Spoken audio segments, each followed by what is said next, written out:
সবার আগে জান্নাতে যাবে কারা? যারা বেশি বেশি আল্লাহর হামদ, প্রশংসা এবং গুণগান তাসবিহ জপেছে পৃথিবীতে।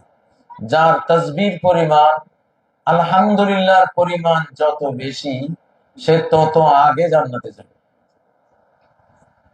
আমরা তো একটু চেষ্টা করলেই আল্লাহ তাআলার প্রচুর হামদ, সানা, তাসবিহকারী বান্দাদের কাতারভুক্ত হতে পারে, ঠিক নয় কি ভাইয়েরা?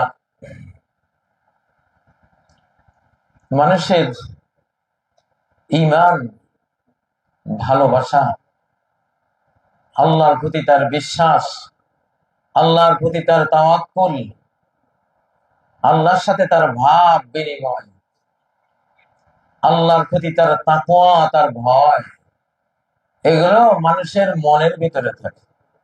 আলা ইন্নাত তাকওয়া হাহুনা, জেনে রাখো, তাকওয়া হলো এখানে, মনের ভেতরে, অন্তরের ভেতরে। অন্তরে তাকওয়া থাকলে অঙ্গ প্রত্যঙ্গ সব মুত্তাকি হয়ে যায়। অন্তরে তাকওয়া থাকলে চোখ মুত্তাকি হয়, হারাম নজর দেয় না, দিলেও ফিরাই নেয়। অন্তরে যদি তাকওয়া থাকে তাহলে কান মুত্তাকি হয়, হারাম শব্দ, হারাম বাজনা শুনে না। নবীজি হারাম বাজনা কানে আসলে আঙ্গুল দিয়ে এটাকে বন্ধ করে দিতেন, হারাম গান বাজনা শুনতেন না।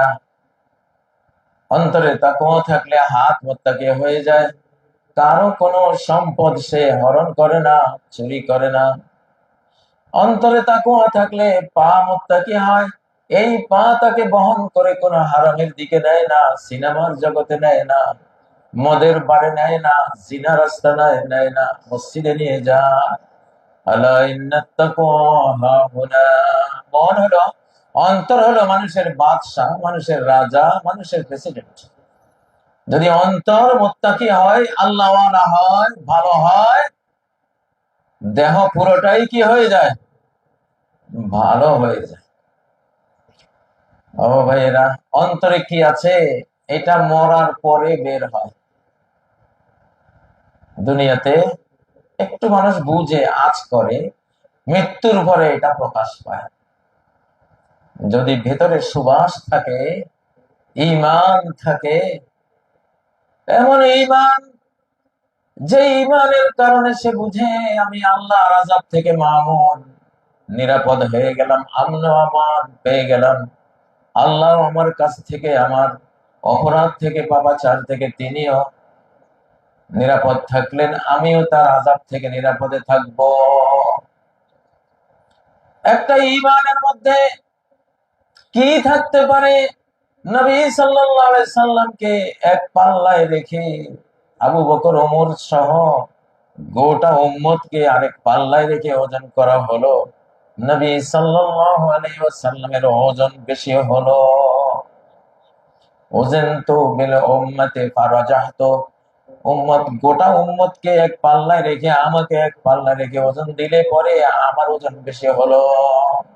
নামাজ তো নবীজি ওই 5 ওয়াক্তে পড়েছে, ঠিক না?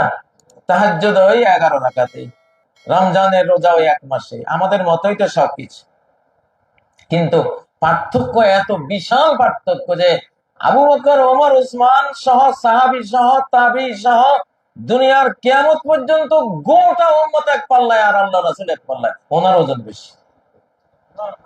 এটা অন্তরের তাকওয়া, অন্তরের ঈমান, রব্বুল আলামিনের সাথে তার মনের অফুরন্ত অনন্ত সম্পর্ক, ওইটারই ওজন।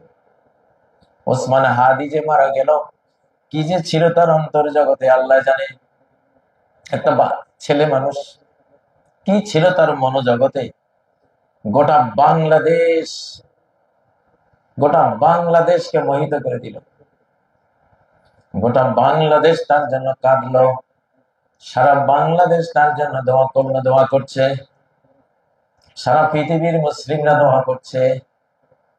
ও ভাইরা, وحصل ما في الصدور,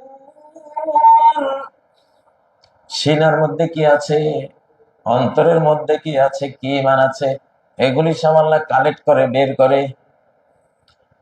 যার অন্তরে ফাসিকি ফাজরি বেঈমানি পাপাচার থাকে, সে মরে গেলে মানুষ হাসে, মানুষ আনন্দ করে, কারো মনে দুঃখ আসে না।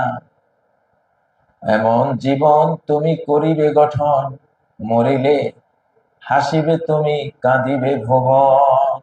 ঠিক নয় কি? আজকে ওসমান হাদি, আমি আশ্চর্য হয়ে যে এই একটা ছেলে মানুষ, তার হৃদয় জগতে কত বড় ঈমান, কত বড় আল্লাহ প্রেম, ভুবন মাতানো আল্লাহর প্রতি তার বিশ্বাস তাকওয়া ছিল, যেটা মৃত্যুর সাথে সাথে ছড়িয়ে গেল, সারা বাংলাদেশ বিমোহিত হলো। আল্লাহু আকবার। কেমন ছিল ওসমানের হৃদয়টা, তার স্রষ্টাই জানে। শুক্রবারে সে গুলি খেল, শুক্রবারে তার নিঃশ্বাস গেল, শুক্রবারের মরণ হলো পৃথিবীর দিনপুঞ্জির মধ্যে সর্বশ্রেষ্ঠ মরণ। রমজানে মরলেও হিসাব হয়, কবরে জিজ্ঞাসা হয়, শুক্রবারে মরলে কোনো হিসাব নাই। মুনকার নাকিরের মার রব্বুকা ওয়া মা দীনুকা ওয়া মান নাবিয়ুকা ওয়া মা ইলমুক, চারটা যে প্রশ্ন, একটা প্রশ্ন করা হয় না, সোজা জান্নাত। আমিনাল ফাত্তান, আল্লাহ নবী বলেন, শুক্রবারে মরলে পরীক্ষকের কাছে আর পরীক্ষা দিতে হয় না কবরে, মুনকার নাকিরের প্রশ্নের মুখোমুখি হতে হয় না তারে। আল্লাহু আকবার। এই ছেলেটা শুক্রবারেই গুলি খেল, মূলত সেদিন থেকে তো সে মরা, ক্লিনিক্যালি আসলে ডেথ, চিকিৎসা বিজ্ঞানের নজরে সে ওই দিনই মারা গেছে। আবার শেষ মরণ মূল্য আজকে শুক্রবারে রাত্রে। তার মানে দুইটা মৃত্যু, তার ক্লিনিক্যালি মৃত্যুটাও হলো শুক্রবারে, স্থায়ী মৃত্যুটা হলো শুক্রবারে। আল্লাহ, ওসমান হাদি, আল্লাহ তোমার জান্নাতুল ফেরদাউসে সর্বোচ্চ আল্লাহ যাদেরকে রাখবেন, তোমাকে আল্লাহ সেখানে রাখেন, আমাদেরকে আল্লাহ সেখানে কবুল করে। এমন এমন জীবনই তো হওয়া উচিত। কারা কারা এরকম জীবন চান? আল্লাহ,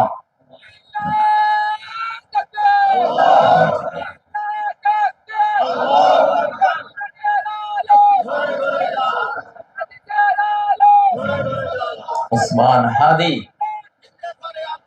হযরতে ওসমান গনি রাদিয়াল্লাহু তাআলা আনহু, ওসমান যুন্নুরাইন যখন মৃত্যুবরণ করলেন, সেই মৃত্যু নিয়ে আল্লাহ নবী বলে গেছেন, ওয়ালাকিন্নাল ফিতনাতাল্লাতী তামুজু কামাউজিল বাহর। হযরত ওমরের জবানে এই কথাটা আসছে যে এমন এক ফিতনা হবে হযরত ওসমান নিহত হওয়ার কারণে, যেটা এমন ঢেউয়ের পর ঢেউ তুলবে জীবনের মুসলিম বিশ্বের সর্বক্ষেত্রে, কিয়ামত পর্যন্ত ওই ঢেউ আর থামবে না। বাংলাদেশের ওসমান যখন বলল, দেখলাম এই ছেলেটার নাম ওসমান, আমার হাদি, আমার মনে হলো সারা বাংলাদেশ জুড়ে এক দুর্নিবার ঘূর্ণিঝড়ের মতো বয়ে যাবে।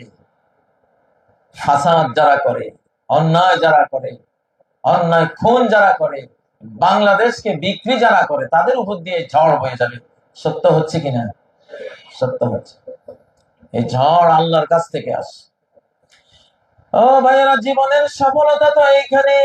আল্লাহ বলেন, আলা ইন্না আউলিয়া আল্লাহি লা খাউফুন আলাইহিম ওয়া লা হুম ইয়াহজানুন।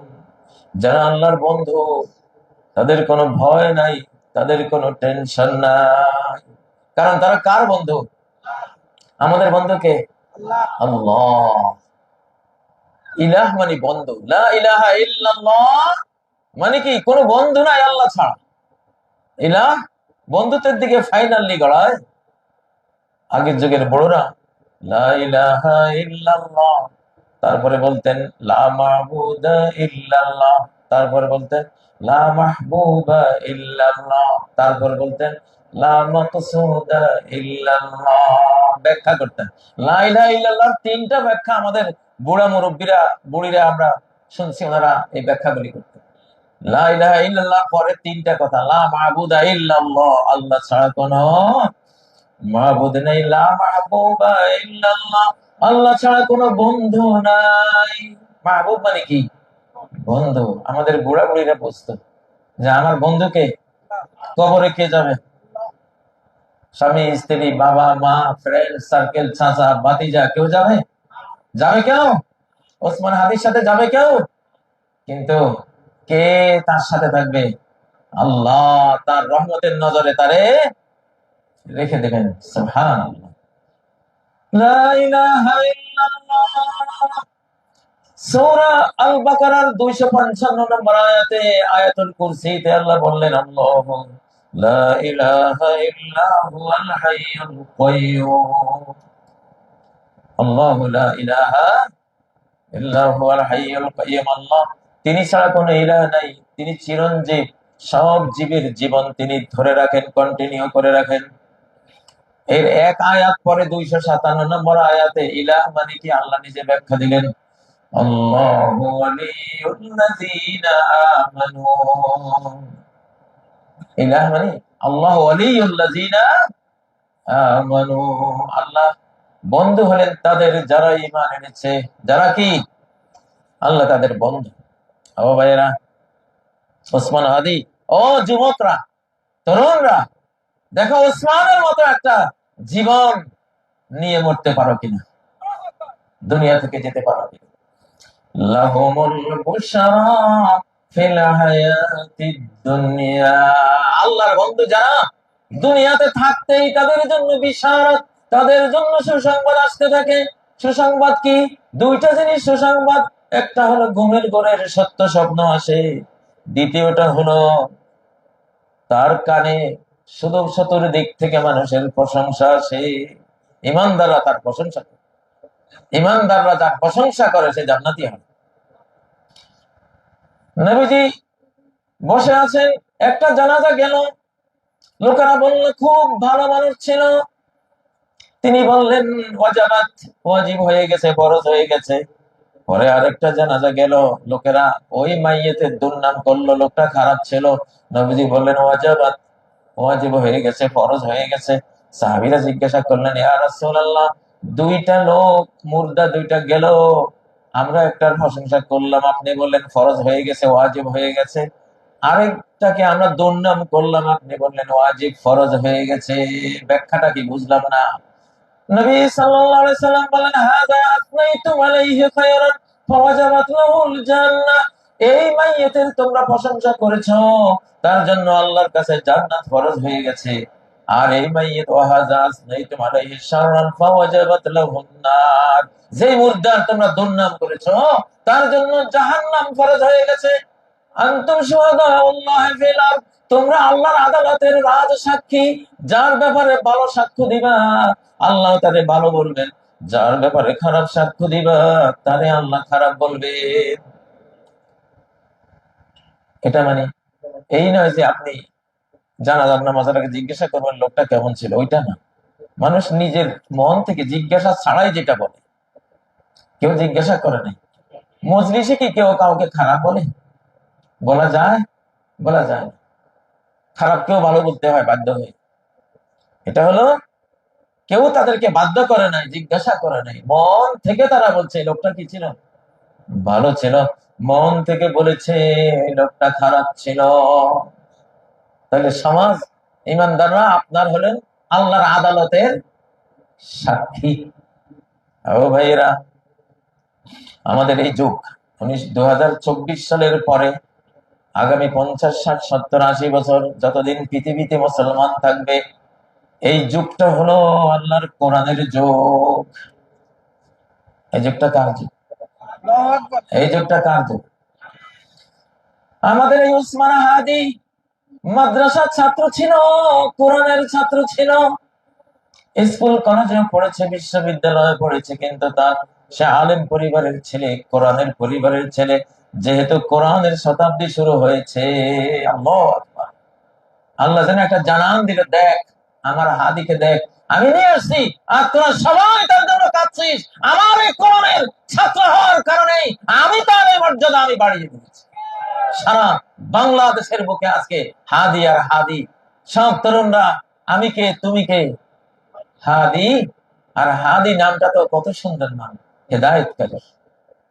দুনিয়াতে সবকিছুই বড় সহজ, মন্ত্রী হওয়া সহজ, প্রেসিডেন্ট হওয়া সহজ, ও ভাইয়েরা এমপি হওয়া সহজ, চেয়ারম্যান হওয়া সহজ, মেম্বার হওয়া সহজ, হেদায়েতওয়ালা হওয়া সহজ নয়। মেম্বার হতেই পারে, কিন্তু এমন মেম্বার জীবনে একটা গম জনগণের চুরি করেন নাই, এমন হেদায়েত প্রাপ্ত মেম্বার জীবনে জনগণের আপনার ওয়ার্ডের 10টা টাকা আত্মসাৎ করেন নাই, এমন হেদায়েত প্রাপ্ত মেম্বার মেম্বার হয়ে একটা মানুষের উপরে ক্ষমতা দেখান নাই, অহংকার করেন নাই। এইরকম হেদায়েত প্রাপ্ত মেম্বার হওয়া আসমানের আল্লাহর সাহায্য ছাড়া কারো পক্ষে সম্ভব নয়। ঠিক নয় কি? দুনিয়ার যত বই আছে, হাজার হাজার কোটি বই আছে, শত শত লক্ষ লক্ষ লাইব্রেরি আছে।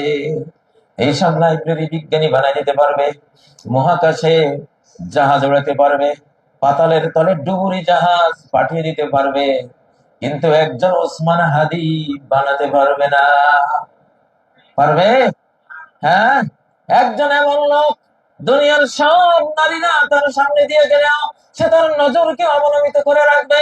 এমন একটা লোক, এমন একটা বিজ্ঞানী, এমন একটা আল্লাহওয়ালা বিজ্ঞানী, শিক্ষিত পণ্ডিত এই কোরআনে বানাইতে পারে, আর কেউ বানাইতে পারে না। হুদাল লিল মুত্তাকিন। হেদায়েতের বাণী হলো এই কোরআন। হেদায়েতের বাণী কি? এই কোরআন। আপনার ছেলেটাকে অস্ট্রেলিয়া পাঠালেন, আমেরিকা পাঠালেন, ইউরোপ পাঠালেন, অন্য কোন দেশে পাঠালেন, কম্পিউটার সায়েন্টিস্ট, কম্পিউটার বিজ্ঞানী বানিয়ে দিতে পারবে, কত কিছুই করতে পারবে। বিজ্ঞানী হয়ে এসে বাবা মার বাড়িতে অভুক্ত রেখে, যেমন ইচ্ছা যা ইচ্ছে তাই অবস্থায় রেখে নিজে নিজের স্ত্রী নিয়ে গিয়ে ঢাকার ফ্ল্যাট বাড়িতে উঠবে, বলবে ফাদার মাদার জানে না। এরকম আছে কিনা? বৃদ্ধাশ্রম আসেনি পৃথিবীতে? মা বাবা বৃদ্ধাশ্রমে থাকে, আর ফোর্থ ফ্ল্যাট বাড়িতে আরামের কেদারায় থাকে, আছে না নাই? আপনার কম্পিউটার সায়েন্স ওই সন্তান বানাতে পারবে না যে সন্তান বাইজিদ বোস্তামির মতো মা পানি চেয়েছেন ঘুমের আগে, সেই বাইজিদ বোস্তামি পানির গ্লাস নিয়ে তার শিওরে দাঁড়িয়ে আছে, মা জাগলে পরে পানিটা মাকে দেবো, মা পান করবেন, মা সারা রাত জাগলো না। ওই কোরআনের শিষ্য, কোরআনের ছাত্র বাইজিদ বোস্তামি মায়ের শিওরে পানির গ্লাস নিয়ে সারা রাত দাঁড়িয়ে রইল। এমন একটা বলা কোরআন ছাড়া কি সম্ভব? সম্ভব? ও ভাইয়া, এটা এই জন্য একটা হেদায়েতের কিতাব। কিসের কিতাব এটা? হেদায়েতের কিতাব। এটা খাবারেরও কিতাব, এটা সমস্ত রোগ নিরাময়েরও কিতাব, সমস্ত দুঃখ দুর্দশা দূর করে আপনার সংসারটাকে, ঘরটাকে দুনিয়ার জান্নাত বানিয়ে দিতে পারে। এটা হলো সেই কিতাব। আপনার কবরকে গুলে গুলজার বানিয়ে দিতে পারে, এটা হলো সেই কিতাব। সিরিয়ার আব্দুর রহমান আল হাফফাজ একজন গোরকুঁদুনি ছিল। গোরকুঁদুনি বুঝেন? এটা আমাদের চিটাগাঙ্গে ভাষায় তারা কবর খোঁড়ে। সিরিয়ায় এক ব্যক্তি, তার নাম আব্দুর রহমান, কবর খুঁড়তো। তো একটা কবর আসলো, একটা ছেলেকে দাফন করবে, তার মা ছেলেটাকে নিয়ে আসলো। কবর খোঁড়ার সময় মা দূরে দাঁড়িয়ে রইলো। কবর খুঁড়ে লোকেরা ওই ছেলেটাকে, ওই তরুণটারে যখন কবরের নিচে নিল, কবরের নিচে নেওয়ার পরে আব্দুর রহমান দেখলো কবর, 2.5 হাত কবর যেন 250 কিলোমিটার না 500 কিলোমিটার পর্যন্ত খোলা। গোটা খোলা অঞ্চল ফুলের বাগানে গলে গুলজার হয়ে আছে। ওই আব্দুর রহমান দেখলো ওই ছেলেটাকে কবরে নামাবার সাথে সাথে ঘোড়ায় চড়ে থেকে কত অশ্বার হয়ে আসলো, তার হাত থেকে লাশটাকে সুন্দর করে নিয়ে তারা ওই ফুলের বাগানে রাখলো। আব্দুর রহমান যেন একটা সিনেমা দেখতেছে দাঁড়ায়। মুদ্দালাহু কবরুহু মাদ্দা বাসারিহি। আল্লাহ কিনা বলেন, তুমি দেখবা 2.5 হাত কবর, কিন্তু আমার আল্লাহ দৃষ্টি যত দূর যায় তত দূর পর্যন্ত ওই কবরকে প্রশস্ত করে দিতে পারে। সুবহানাল্লাহ। আব্দুর রহমান এই ছেলেকে দাফন করে হতবাক, কি দৃশ্য দেখলাম, জীবনে এমন দৃশ্য দেখি নাই। অতক্ষণে ওই মা মহিলা চলে গেছে, তারা আর খুঁজে পায় নাই। কিছুদিন পরে আরেকটা ছেলেকে নিয়ে ওই মহিলা আসলো। ওই মহিলা আসার পরে আজকেও আবার কবরে নিল লোকজন। কবর খোঁড়ার পরে কবরে নিতে গেল, আব্দুর রহমান আবার একই দৃশ্য দেখলো। গোটা যত দূর দৃষ্টি যায় শুধু ফুলের বাগান আর ফুলের বাগান। আবার ওইভাবে অশ্বারোহী, বহু অশ্বারোহী ঘোড়সাওয়ার এসে তার হাত থেকে লাশটা নিয়ে ওইভাবে ফুলের বাগানে নিল। এবার আব্দুর রহমান লাশটা দাফন করে দৌড়ে ওই মহিলার কাছে গেল। আপনি তো আরেকবার একটা ছেলে নিয়ে আসছিলেন মারা যাওয়ার পরে, আজকেও নিয়ে আসছেন একই দৃশ্য, এই কাণ্ড আমি দেখলাম, ইতিহাসটা বলেন তো আপনার এই দুই ছেলের ইতিহাসটা কি? বলল যে আমার আগের ছেলেটা আমার কোরআনের হেফজখানার ছাত্র ছিল, হাফিজি পড়তো, আল্লাহ তারে নিয়ে গেছে। আর তার হেফজে মাদ্রাসার খরচ চালাইতো আমার এই ছেলেটা। আমার এই ছেলেটা রুজি করে তার ওই ভাইকে পড়াতো। দুই ভাই পড়তে গেলে রুজি করবে কে, পড়বে কিভাবে, পড়া হবে না, এই জন্য এই চাকরি করতো, শ্রমের কাজ করতো, আর ওই ছেলেটা পড়তো। আল্লাহ তারে নিল। পরে এই ছেলেটাকেও নিয়ে গেল আব্দুর রহমান। তারপরে মাকে বলল, মা, দুইটা ছেলে কিভাবে জান্নাতি ছেলে আপনি আপনার কোলে আসলো, একজনে কোরআন পড়লো, আরেকজন কোরআন পড়নেওয়ালা ছেলেটাকে সাহায্য করলো। দুইজনের এমন পরিণতি আমি জীবনে আমি দেখি নাই। তারপরে সেই আব্দুর রহমান কবর খোঁড়া বাদ দিয়া সে কোরআন পড়া শুরু করলো। হতে হতে তার নাম হয়ে গেল আব্দুর রহমান আল হাফফার। হাফফার মানে গোর খোঁড়নেওয়ালা, কবর খোঁড়নেওয়ালা আরবিতে। মানে বিশ্ববিখ্যাত আলেম হয়েছে সে। আরব বিশ্বে অনেক বিখ্যাত আলেম হয়েছে এই দুই ছেলের ঘটনা। ভাইয়েরা, অন্তরে যদি ভালো কিছু থাকে এটা মৃত্যুর পরে কি প্রকাশ পায়? মৃত্যুর পরে প্রকাশ পায়। লোকটা যদি খারাপ হয়, মানুষ তার জানাজা পড়তে বিরক্তি বোধ করে। আর লোকটা যদি ভালো হয়, সবাই সেখানে চোখের পানি ফেলে তার জানাজা পড়তে যায়। ঠিক নয় কি? ও ভাইয়েরা, উসমান হাদি আমাদের একটা ইতিহাস, উসমান হাদি আমাদের একটা শিক্ষা। ঠিক নয় কি? তরুণ সমাজের আইকন উসমান হাদি আমাদের মহাবীর, আমাদের বাংলাদেশের স্বাধীনতার তারা হলো বীর সৈনিক। স্বাধীনতা চাই, কি চাই? স্বাধীনতা চাই। ওসমান মরার আর কোনো কারণ নেই। ওসমান বাংলাদেশকে স্বাধীন দেখতে চেয়েছে। ঠিক নয় কি? ঠিক নয় কি? ও ভাইয়েরা, এই মুসলিম মানচিত্র মুসলিম দেশটাকে স্বাধীন দেখতে চেয়েছে, স্বাধীন রাখার জন্য ইনকিলাব মঞ্চ করেছে। এই জন্য এই বাংলাদেশের শত্রু যারা, তারা তারে ওসমানকে শহীদ করে দিয়েছে। কিন্তু ওসমানের এই মরণ কোটি কোটি ওসমান হাদি বাংলাদেশে তৈরি করে দিয়েছে। আলহামদুলিল্লাহ, নারায়ে তাকবীর, নারায়ে তাকবীর। ও ভাইয়েরা, আমাদের ভালো হতে হবে, ভালো হতে হবে। টাকা দেখলেই যারা ছুটে তারা মুসলিম না। হালাল আর হারাম বাজ বিচার নেই। মুসলিম কি এমন হতে পারে? ও ভাইয়েরা, ও আহাল্লা হালালাহু ওয়া হারামা হারামা। একজন মুমিন কোরআনের হালালটাকে হালাল মনে করবে, হালাল মেনে নেবে, হালাল বিশ্বাস করবে, সেটাকে গ্রহণ করবে। হারামটাকে হারাম বিশ্বাস করবে, সেটাকে বর্জন করবে। ঠিক নয় কি? কোর্টে যারা ওকালতি করেন, উকিল পেশা, আমি সারা পৃথিবীর সকল আলেমের, সকল মুফতির, সকল ইসলামী আইন বিশারদের ফতোয়া ঘেটেছি। একটা আলেম, একজন মুফতি সারা বিশ্বে পাওয়া যাবে না যিনি এমন ফতোয়া দেবে যে উকিলের কাছে মামলা গেলেই শেষে মামলা নেবে, চাই মিথ্যা হোক চাই সত্য হোক, আর তার রুজি হালাল হবে, এমন ফতোয়া পৃথিবীর একজন আলেমের নাই। ফতোয়া একটাই, যদি মামলার বিষয়টা সত্য হয়, বাদী যা বলে তা যদি সত্য হয়, বাস্তব হয়, সে যদি মিথ্যাবাদী না হয়, তাহলে আপনি তার পক্ষে সত্যটা তাকে পাইয়ে দেওয়ার জন্য, তার অধিকার পাইয়ে দেওয়ার জন্য যদি আপনি মামলা লড়েন, এই রুজি আপনার হালাল। আল্লাহ বলেন, ওয়াতাআওয়ানু আলাল বিররি ওয়াত তাকওয়া। যেটা বীর, বীর মানে হলো মানব কল্যাণ, মানব সেবার কাজে লাগে।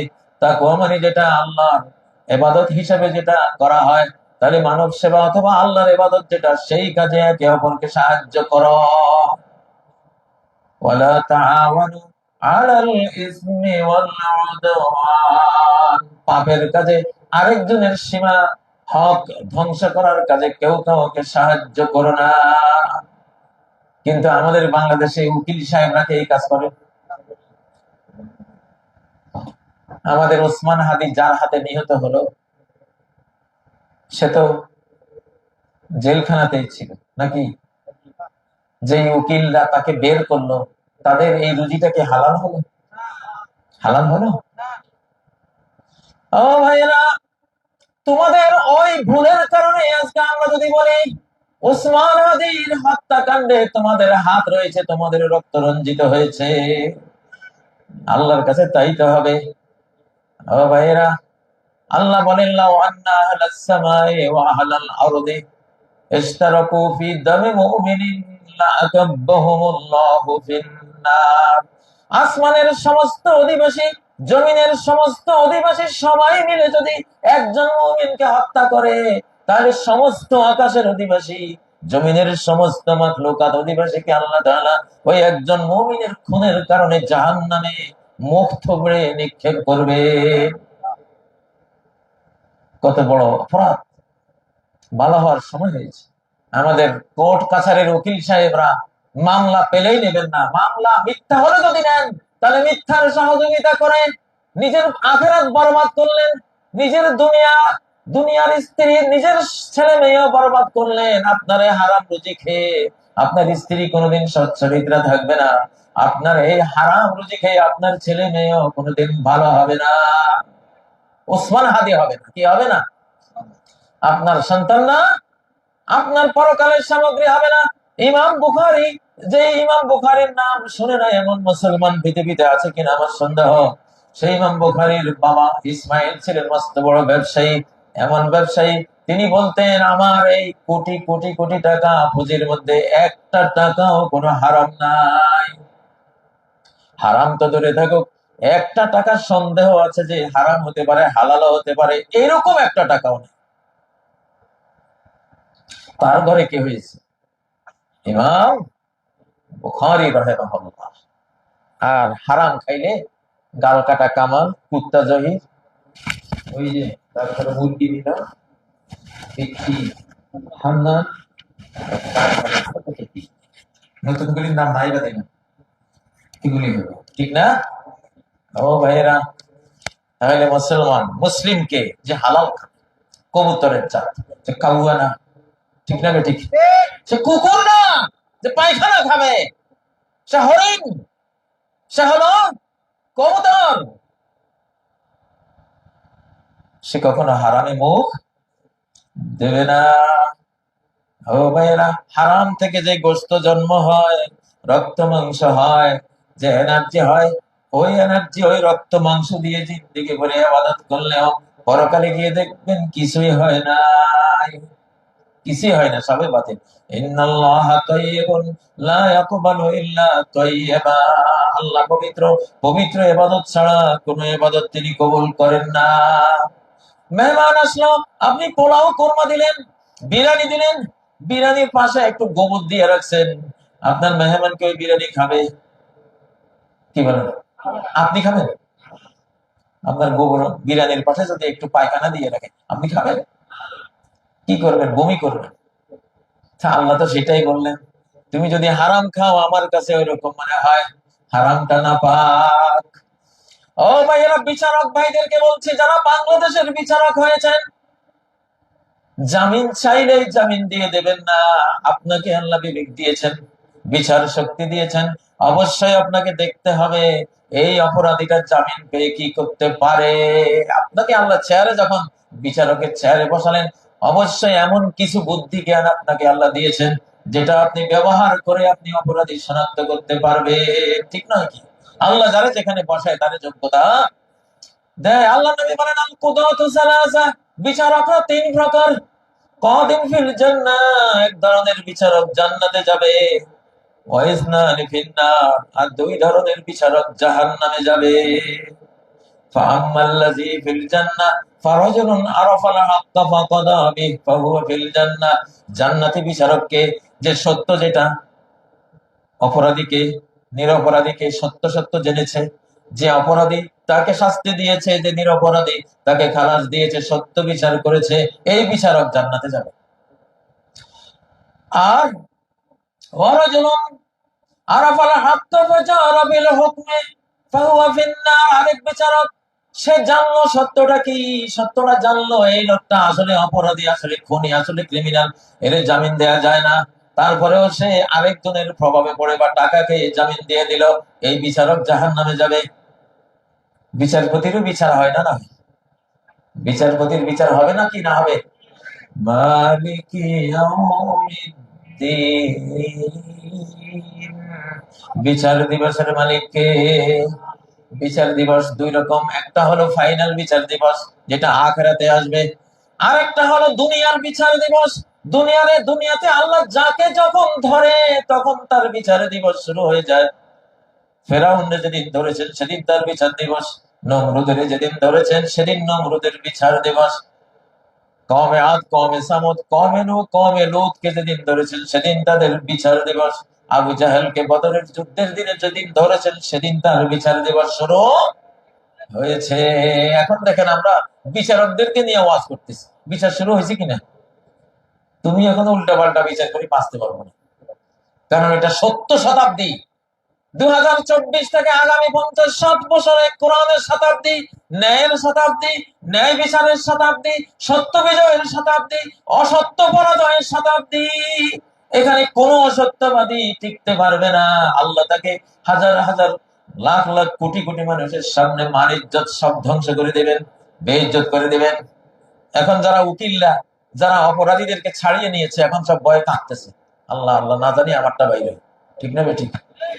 বিচারকরা যারা অন্যায় করেছেন তারাও ভয় পাচ্ছে।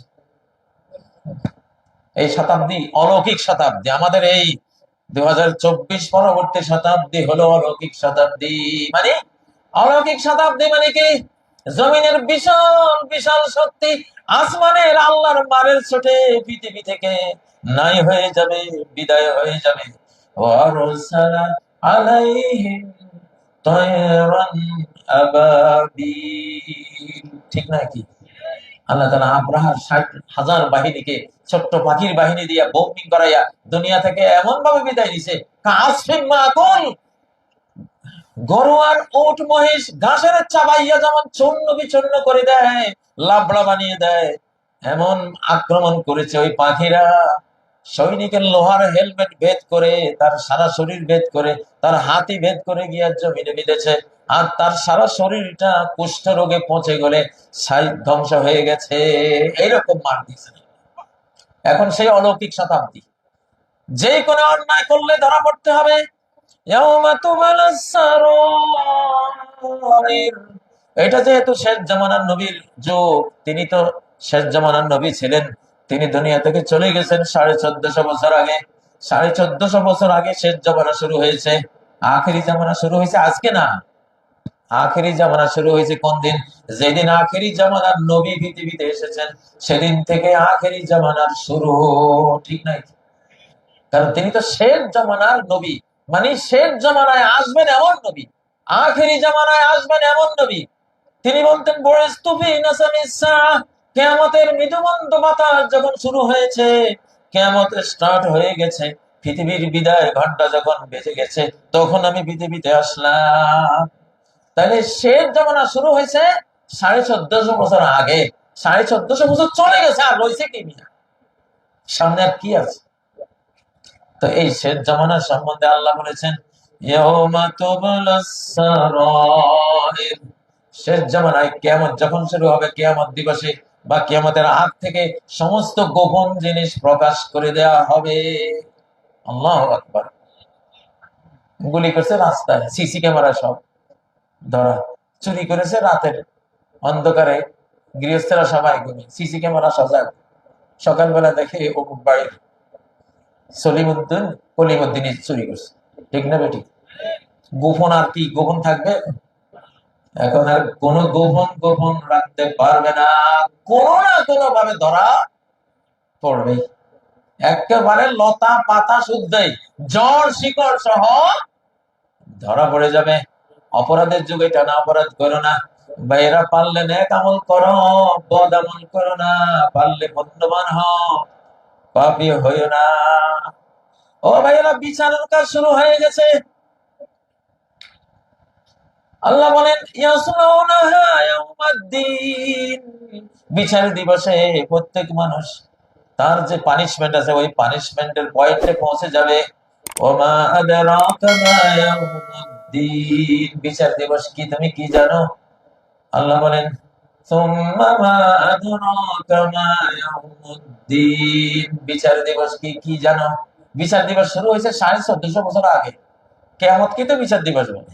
এটা শুরু হয়েছে কবে?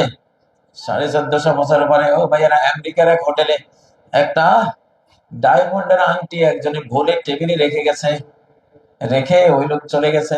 পরে আরেকজন আসছে, ওই লোকে আংটি, ডায়মন্ডের আংটি কয়েক লক্ষ ডলার দাম, ওইটা দেখা সে চুরি করে নিয়ে গেছে। এরপরে আরো 10-15 জন ওই টেবিলে আসছে, বসছে, আসছে গেছে।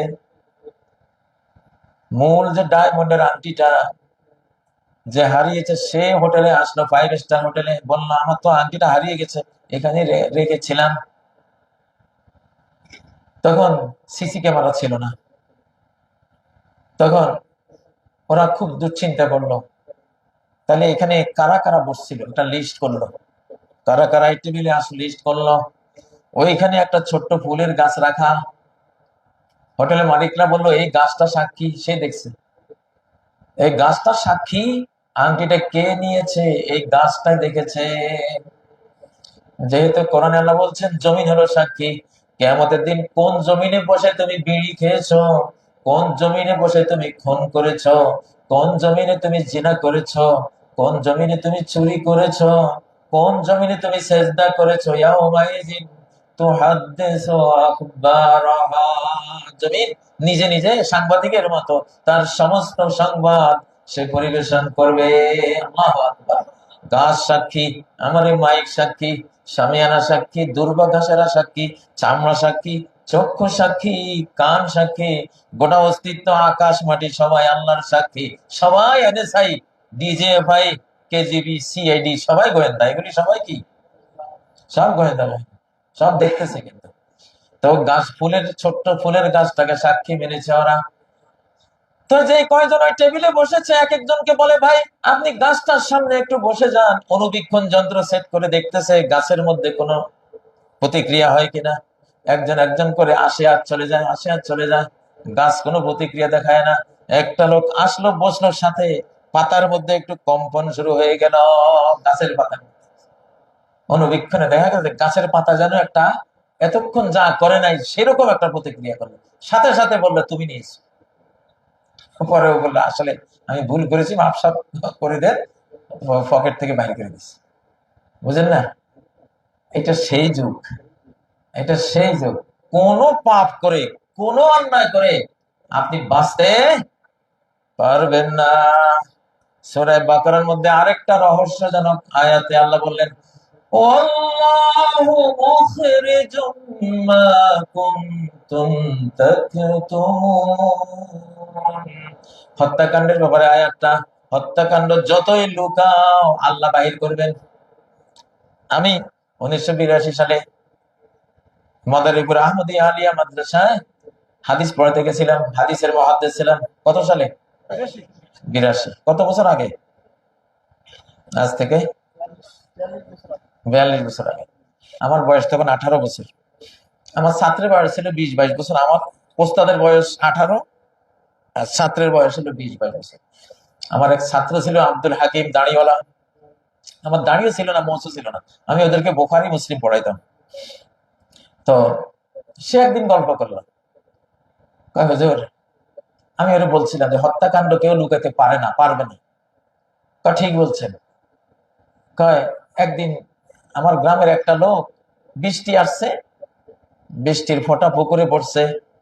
তো বৃষ্টি পুকুরে পড়লে একটু বুদবুদ উঠে না, এরকম ফসকার মতো উঠে না, ফসকা উঠে। কয় ফসকা দেখে এক পুরুষ লোক হাসতেছে, তার স্ত্রী পাশে বসা। তো স্ত্রীরা তো এরকম, স্বামী যদি খামাখা হাসে স্ত্রীরা সন্দেহ করে। এই স্ত্রীর হাত থেকে উদ্ধার হওয়া বহুত মুশকিল। এখন তো স্ত্রী, সে হাসতেছে, স্ত্রী যখন বললো তুমি হাসো কেন, কয় আর কিছু না পাগলি, কিছু না। কয় না, কিছু তো হয়েছে, তুমি, তোমার আমি চিনি না, তোমার ঘর সংসার করি, কি হয়েছে ক।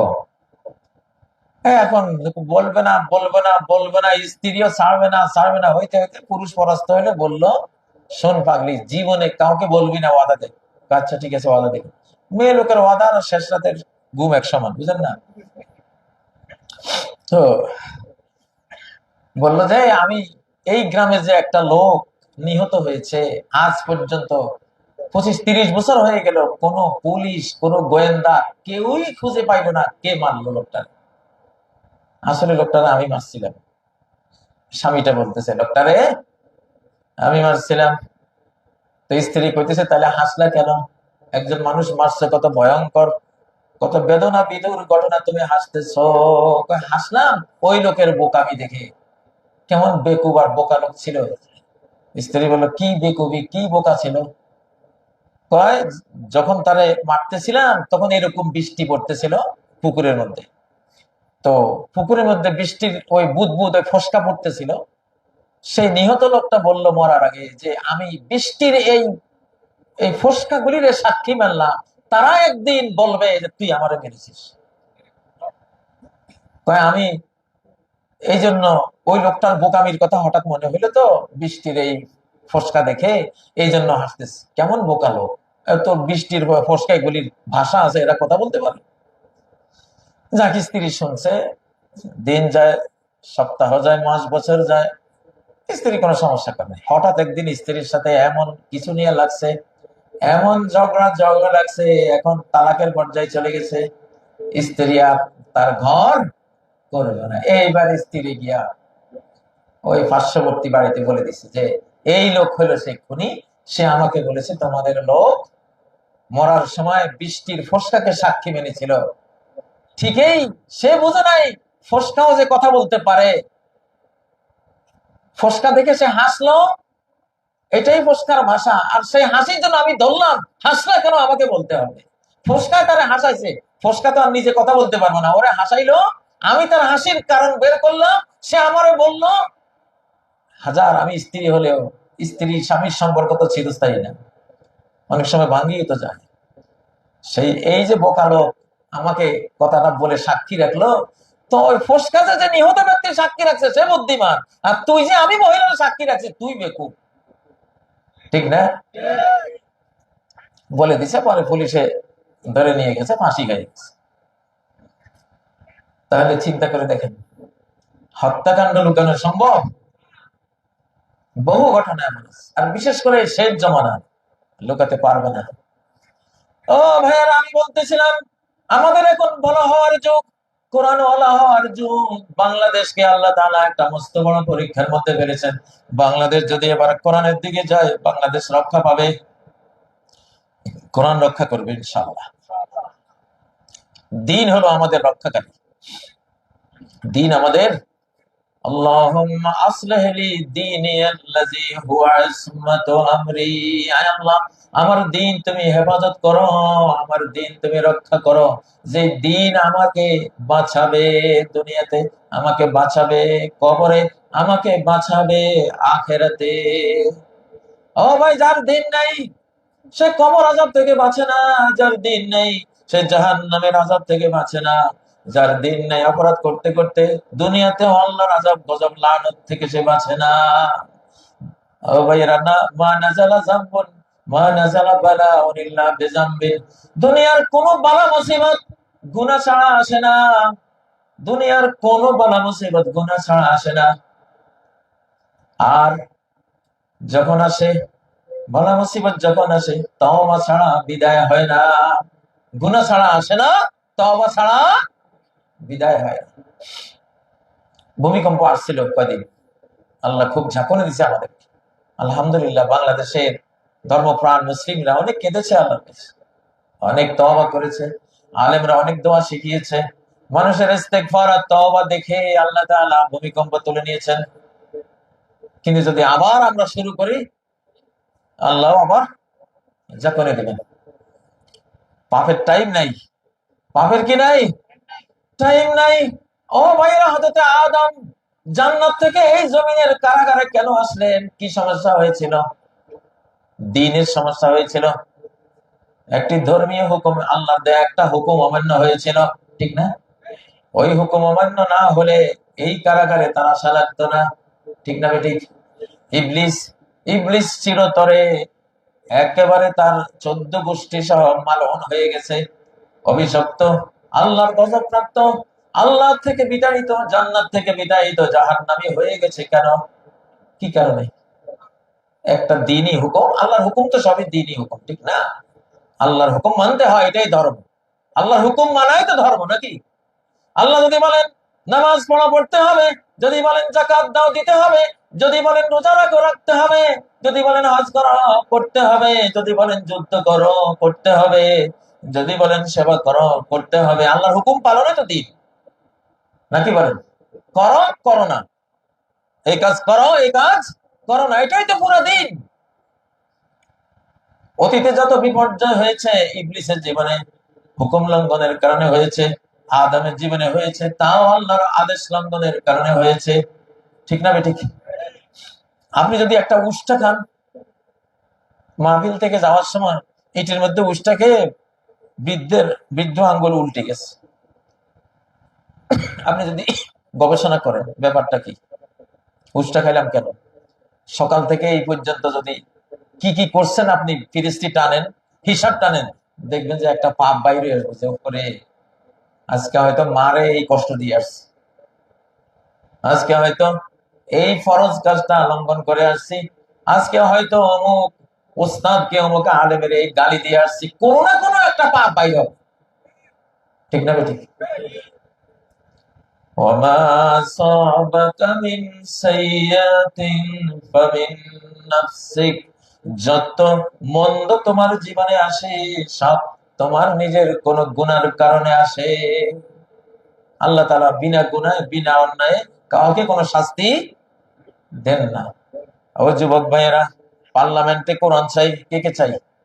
আল্লাহ আল্লাহ আল্লাহ আমিন।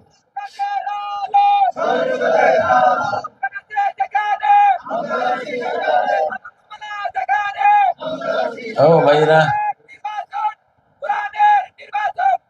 ইনশাআল্লাহ সফল হবে ইনশাআল্লাহ। পার্লামেন্টে কোরআন আমরা চাই, কিন্তু আমার 3.5 বডির মধ্যে একটা পার্লামেন্ট আছে, আছে না নাই? আমার এই সিনাটা, এটা আমার এই দেহ রাজ্যের পার্লামেন্ট। আমার এই পার্লামেন্টে যদি কোরআন আসে, তাহলে না বাংলাদেশের পার্লামেন্টে আমি কোরআন আনতে পারবো। মানে আমার মধ্যে আছে কিনা? কারা কারা নিয়মিত কোরআন পড়েন একটু হাত তুলি, একটু দেখাই। আলহামদুলিল্লাহ, অনেকেই পড়েন। মাহফিলে আসে তো আসলে বেশিরভাগ কোরআন ওনারাই আসে। যাক, যারা হাত তোলেন নাই, একটা আয়াত হলেও প্রতিদিন পড়বে। কয়টা? একটা আয়াত, একটা আয়াত। আমি তো আপনাদের মতো বয়স্ক মানুষ, 65 বছর বয়স, আমি তো 7 দিনই খতম করি। আমি বারবার বলি, আপনাদের উৎসাহের জন্য বলি, যাতে আপনারা সাহস পান। গাড়িতে কত ঘুম আসে 2 পাতা পড়লে, কারণ সারা রাত ঘুম মারি, সারাদিন রাস্তা। আজ সকাল 9টার পরে বের হয়েছি, রাত 9টা এসে পড়ছি। কত ঘন্টা গেল? 12 ঘন্টায় গেল। রাত্রে তো ঘুমাইতে পারিনি, সারাক্ষণ ঘুমে জোড়ায়, কত কষ্ট, চোখ কন্ট্রোল করা যায় না। তারপরেও আমাকে আমার মঞ্জিলে পৌঁছতে হবে, আমাকে 5-6 পারা পড়তেই হবে, পড়তেই হবে। আলহামদুলিল্লাহ, সংকল্প আল্লাহ দিয়েছেন, তৌফিকও আল্লাহ দিয়ে দেন। জেলখানা থেকে শুরু করেছি, ও ভাইয়া, আমি 36 দিনে হেফজ করেছি, হাফেজ হয়েছি, কিন্তু কোরআন প্রতি মাসে একবার খতম দিতে পারতাম না, তৌফিক আসতো না। আল্লাহ জেলে নিয়ে গেলেন। আমার মনে হয় যেন কোরআনের এই 7 দিন খতমের এই নিয়ামত দেওয়ার জন্য জেলখানায় নিয়েছেন। জেলখানায় গিয়ে আলহামদুলিল্লাহ প্রতি 7 দিনে কোরআন শেষ করান, সেই যে অভ্যাসটা হয়েছে, একদিনের জন্য আর এটা ব্যতিক্রম হয় নাই। আলহামদুলিল্লাহ, ইনশাআল্লাহ হবেও না। সংকল্প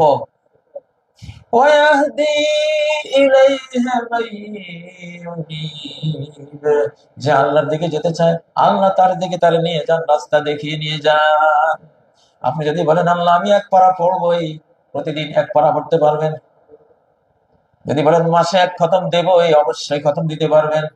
ইন্নামাল আমালু বিন্নিয়াত, মানুষের কর্ম মানুষের নিয়ত অনুসারে আল্লাহ তাআলা দিয়ে থাকেন। ও ভাইরা, বাংলাদেশ সামনে একটা যুদ্ধ বিগ্রহের মতো পরিস্থিতি আসতেছে, আসবেই। এটা লেখা, আমাদের কপালে লেখা এই যুদ্ধটা। গজওয়াতুল হিন্দ নামে এটা লেখা, এটা আসবেই। তারা এটা হামলা চালাবেই। এখন এক এক ধরনের যুদ্ধ চলছে, সামনে আরো আসবে। কিন্তু শক্তিটা, আমাদের বিজয়ের শক্তিটা কোনটা? এই কোরআন, এই কোরআন। আমরা বাংলাদেশিরা কোন রাষ্ট্রে আক্রমণ করতে যাই না, আমরা আক্রমণ করি না, কিন্তু চিরকালে আমরা আক্রান্ত হয়েছি, ঠিক না ভাই? ঠিক। কিন্তু আমাদেরকে একটা গুণ আল্লাহ দিয়েছেন, প্রতিরোধ শক্তি। এই দেশে কোন বিশ্ব শক্তি এসে বিনা প্রতিরোধে এই বাংলাদেশে শান্তিতে কেউ থাকতে পারে নাই, অতীতেও পারে নাই, এখন তো আরো পারবে না ইনশাআল্লাহ। ও ভাইয়েরা, শক্তি তো একটা লাগবে। এই কোরআন এমন একটা শক্তি, এমন একটা পাওয়ার, এখানে এক একটা দোয়া এমন আছে, সেই দোয়া যদি মুখে আনেন একটা বিশ্ব শক্তি নাস্তানাবুদ হয়ে যেতে পারে, এমন দোয়া আছে, এমন শিক্ষা আছে, এমন আয়াত আছে। এক আলেম মানুষ গহীন জঙ্গলে যারা কাঠ কাটে তাদের একটা ইন্টারভিউ নিলেন, যে তোমরা এই জঙ্গলের ভিতরে কাঠ কাটো, কত টাইগার, কত সিংহ, কত কিছু আছে। তো একটা লোককে দেখলো একবারে ৮০-৮৫ বছর বয়স, ওই বয়সে কাঠ কাটে, শিশুকাল থেকে ওই বয়স পর্যন্ত কাঠ কাটতেছে। একটা টাইগার, একটা সিংহ কোনোদিন তারে মারতে পারে নাই।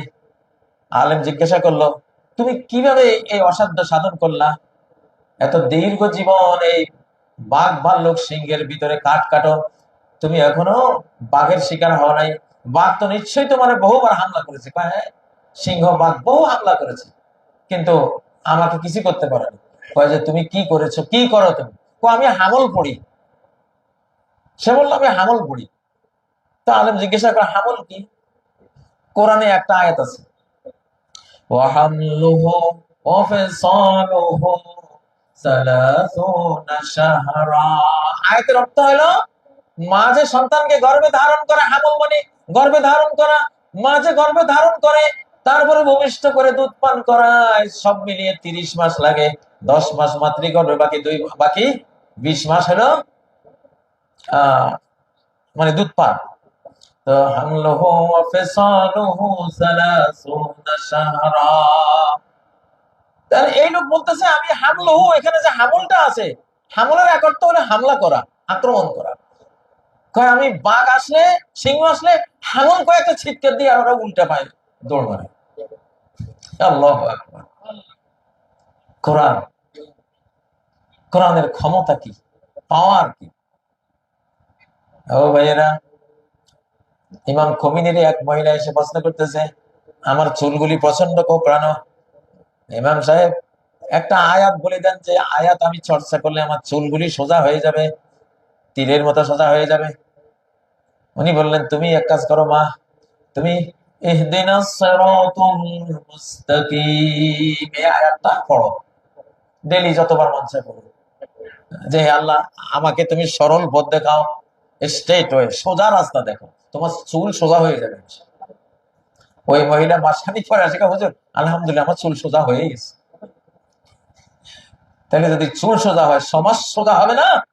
এই কোরআন নবীজির যুগে আরবদের মতো এমন খুনি জাতি, এমন ডাকাত জাতি, এমন অত্যাচারী জাতি, এমন যোদ্ধা জাতিকে, এমন নীতিহীন জাতিকে এমন নীতিবান বানিয়েছে, অমানবিক জাতিকে এমন মানবিক বানিয়েছে, যে আরবের লোকেরা রাস্তায় একজন আরেকজনের সাথে দেখা হলে এ ভাবতো ও আমারে খুন করবে, সে ভাবতো এ আমারে খুন করবে। একজন আরেকজনকে বলতো, ইন্নী কাতিলুকা ফাকুজ হেজরাক, আমি এখন তোমার খুন করব, তোমার যেটা সাবধানতা সেটা তুমি গ্রহণ করো। এই ছিল আরবদের অভ্যাস। রাস্তায় দেখা হয়ে গেছে, এই বলতেছে ইন্নী কাতিলুকা ফাকুজ হেজরাক, তোরে আমি খুন করব, তোর সাবধানতা, তোর সতর্কতা তুই গ্রহণ কর। সেই আরব দেশের আল্লাহ নবী কি শিক্ষা দিলেন? ইয়ারমুকের ময়দানে যুদ্ধের মধ্যে আহত সৈনিক, মুমূর্ষু সৈনিক একজন পানি বলে চিৎকার দিল, পানি যখন তাকে দেয়া হলো, মুখের কাছে নিলেন, আরেকজন ওই সময় পানি বলে চিৎকার দিলে পরে এই বলল, এই পানি পান করা আমার ভাইকে না দিয়ে আমার পক্ষে সম্ভব না, পানি তারে দাও। আল্লাহ, তার কাছে পানি নিল। সে যখন মুখের কাছে নেবে তখন আরেক ভাই চিৎকার দিল পানি বলে। ও বলল, এই পানি পান করা আমার জন্য বিষ পান, আমি পারবো না, আমার ওই ভাইটাকে পানিটা পান করা। তারে বলছে আল্লাহ। যারা জীবন নেয়ার জাতি ছিল তারা এখন জীবন রক্ষার জাতিতে পরিণত হলো। কার শিক্ষায়? এই কোরআনের শিক্ষা। সুবহানাল্লাহ। তাহলে সমাজের শান্তির কিতাব এই কোরআন, সমাজে রিজিক বৃদ্ধির কিতাব এই কোরআন। কোন সমাজে যদি কোরআন আসে রিজিকের কোনো অভাব হয় না। মুসলিম জাহানে এত খনি কেন, এত স্বর্ণের খনি কেন, এত তেলের খনি কেন, এত গ্যাসের খনি কেন, এত রেয়ার আর্থের খনি কেন? আর অমুসলিম বিশ্বে এত নাই। মুসলিম বিশ্বে যা আল্লাহ দিয়েছেন গোটা মুসলিম বিশ্ব সম্পদের উপরে বাঁচতেছে। কারণটা কি? এই কোরআন। ঠিক না বেঠিক? ঠিক না বেঠিক? গ্রামে গঞ্জে একটা বাচ্চা হাফেজ হয়ে আসে, হাফেজ হয়ে আসলে মায়ের রান্না খাওয়ার টাইম পায় না। খালি আজকে এই ঘরের ওলা দাওয়াত দেয়, কালকে ওই ঘর, পরশু ওই ঘর, মানে কি দাওয়াত খাইতে খাইতে তার অবস্থা শেষ। ঠিক না বেঠিক? আমাদের অবস্থা কি? আমরা যারা আল্লাহর কোরআন বুকে নিয়েছি, এই যে 5-6 মাস বাড়িতে খাওয়ার কোনো সুযোগ আছে? সব আপনারা একটা কত দাওয়াত দেন, কত কাকতি মিনতি করেন, হুজুর একটু আসেন না, আমরা তো সময় নাই ভাই, কেমন না, আসাই লাগবে। চোখের পানি ফেলে দেয় মানুষ। ঠিক না ঠিক? সেটা কি আমার জন্য না কোরআনের জন্য? কোরআনের জন্য। তো কোরআন তো রিজিকের কিতাব, রিজিকের কিতাব। ঠিক না ঠিক? হ্যাঁ, কয় হুজুররা কেমন তাজা তাজা মুরগি খায়, হাঁস খায়, আর তারপরে ওদের কোনো কি কাজ আছে? আরে ভাই, আমরা তো মুরগি হাঁস খাওয়ার কিতাব পড়ছি, তুই পড়স না, একটু পড়া কবাইলি না, তুই ভাবি করি। ঠিক না ঠিক? হ্যাঁ, এই কিতাবটাই তো রিজিকের কিতাব। এই কিতাব পড়ে যদি মারা যান, নুজুলাম মিন গফুরির রহিম, আল্লাহ জান্নাতে নিয়ে বলবে, যাও, চিরকাল তোমার আমি মেহমান বানাইয়া তোমার আপ্যায়ন করব, তুমি চির মেহমান আমার কাছে। আল্লাহু আকবার। কারা বেশি খাইতেছেন? হাত তোলেন না, তাহলে কোরআন পড়েন। ঠিক না ঠিক? আরে হাত তোলে না, বাংলাদেশের মানুষ বুঝে না কার এই কোরআন হলো বেশি খাওয়ার কিতাব। হাত নামা। টাকায় 8 মণ চাল খেয়েছি আমরা এই কোরআন যখন আমাদের সংবিধান ছিল। নবীজির আমল থেকে 1924 সাল পর্যন্ত, বেশি দিন না, 1924 পর্যন্ত মুসলিম জাহানের সংবিধান ছিল কোরআন। কি ছিল? কোরআন। এই কোরআনের বরকতে শায়েস্তা খান আমলে এই বাংলাদেশে 1 টাকায় 8 মণ চাল পাওয়া যেত। সারা বিশ্বের ধনী দেশ ছিল এই বাংলাদেশ। কিন্তু এই কোরআন যখন পার্লামেন্ট থেকে বিদায় করে দেয় ব্রিটিশরা, তখন 1974-এর এমন দুর্ভিক্ষ হয়েছিল, 3 কোটি মানুষের 1 কোটি বাংলাদেশে না খাইয়া মারা গিয়েছিল। তাইলে কোরআনকে তুলে দিয়েছিল। এই দেশ কোরআন ছাড়া চলে না, চলবে না। আবু ভাইরা, 1971 থেকে 75 পর্যন্ত 72 যে সময়টা গিয়েছিল, মানুষ মানুষ কাক আর কুকুর ডাস্টবিনের খাবার এই 3 গ্রুপে ভাগ করে খেয়েছে। এক পাশে কাকে খায়, এক পাশে কুকুরে খায়, এক পাশে মানুষে খায়। ঢাকা এমন হয়েছে। কারণ কি? 71-এ কোরআন বিদায় করে দিয়েছিলাম আমরা, পার্লামেন্ট থেকে কোরআন বিদায় করে দিয়েছিলাম। আগেও কোরআন ছিল না, কিন্তু কোরআনের প্রতি একটা মমত্ববোধ ছিল, সমর্থন ছিল, কোরআনের প্রতি একটা মায়া, ইমান ছিল। 71-এ এসে, 71-এর পরবর্তী সরকার এসে 75 পর্যন্ত সব বিদায় করে দিয়েছে। নারায়ে তাকবীর বন্ধ, ইসলামী রাজনীতি বন্ধ, মাদ্রাসা বন্ধ, বুঝেন না? তো কোরআনে বন্ধ করে দিয়া এমন দুর্ভিক্ষ টেনে আনছো। আহারে, বাসে মানুষ বমি করেছে, অন্য যাত্রীরাও বমি খাইয়া জীবন বাঁচাইছে। আমি তখন ছোট ছিলাম, এগুলি তো আমাদের তখনকার চোখে দেখা ঘটনা। ও ভাইয়েরা, তাহলে আমরা কোরআনের পক্ষে আছি তো? কারা কারা আছে? আল্লাহ, আল্লাহ কোরআনের পক্ষে। এটা